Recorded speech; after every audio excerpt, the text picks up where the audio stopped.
सर्वप्रथम तर मी देशातील प्रत्येक नागरिकांना आज आपलं जे राम मंदिर प्राण प्रतिष्ठान होत आहे त्याच्या मी मनापासून सर्वांना हार्दिक शुभेच्छा देतो। माननीय पंतप्रधान नरेंद्र मोदीजी यांचा सुद्धा आम्ही मनापासून आभार व्यक्त करतो, कारण आज हिंदू हृदय सम्राट सरसेनापती बाळासाहेब ठाकरे यांचं खऱ्या अर्थाने स्वप्न साकार होणार आहे आणि ते साकार होताना आमच्यासारख्या तरुण पिढीला बघण्याचं जे भाग्य आहे आम्हाला लाभलेलं आहे।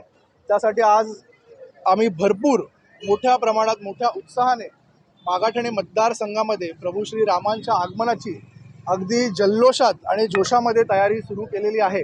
आपण या ठिकाणी मागाठाणे मतदारसंघामध्ये पाहत असाल की राम मंदिराची प्रतिबिंब या ठिकाणी आपण सेटद्वारे उभारलेली आहे।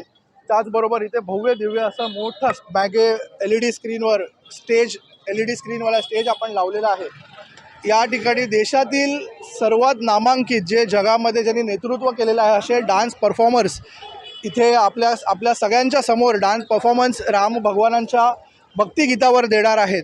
त्याचबरोबर संगीताचा कार्यक्रम, भजन संध्या असे अनेक आपल्याला दृश्य या ठिकाणी पाहताना दिसतील। आणि त्याचबरोबर ह्या मागाठाणेमध्ये आपल्या सर्वात महत्त्वाचं आकर्षण म्हणजे प्रभू श्री रामांचं आगमन हे रथावरून होणार आहे। आपण नेटफ्लिक्स वगैरे सारखे बघित असाल वेब सिरीज, त्याच्यातले सर्व कॅरेक्टर्स त्या ठिकाणी परफॉर्म करणार आहेत।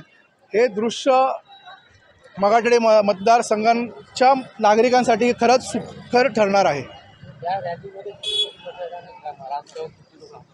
प्रत्येक वॉर्डमधून या ठिकाणी रॅली निघणार आहे। मागाठाण्यातील 8च्या 8 वॉर्ड या ठिकाणी सक्रिय झालेले आहेत।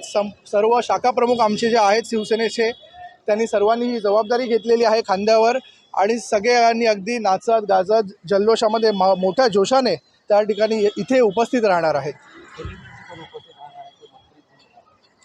आमचे सेलिब्रिटी सध्या आमचे उदय सामंत साहेब आहेत, महाराष्ट्राचे उद्योग मंत्री इथे आपल्या प्रभू श्री रामांच्या दर्शनासाठी येणार आहेत आमच्यामध्ये। त्याचबरोबर आपले खासदार, आम्ही सन्माननीय आमचे युवा सेनेचे नेतृत्व श्रीकांत शिंदे साहेबांना सुद्धा विनंती केलेली आहे की आपण सुद्धा या ठिकाणी यावे। आपले गोपाल शेट्टी साहेब जे खासदार आहेत ते आणि इतर सर्व नागरिक आणि जनता या ठिकाणी उपस्थित राहणार आहे।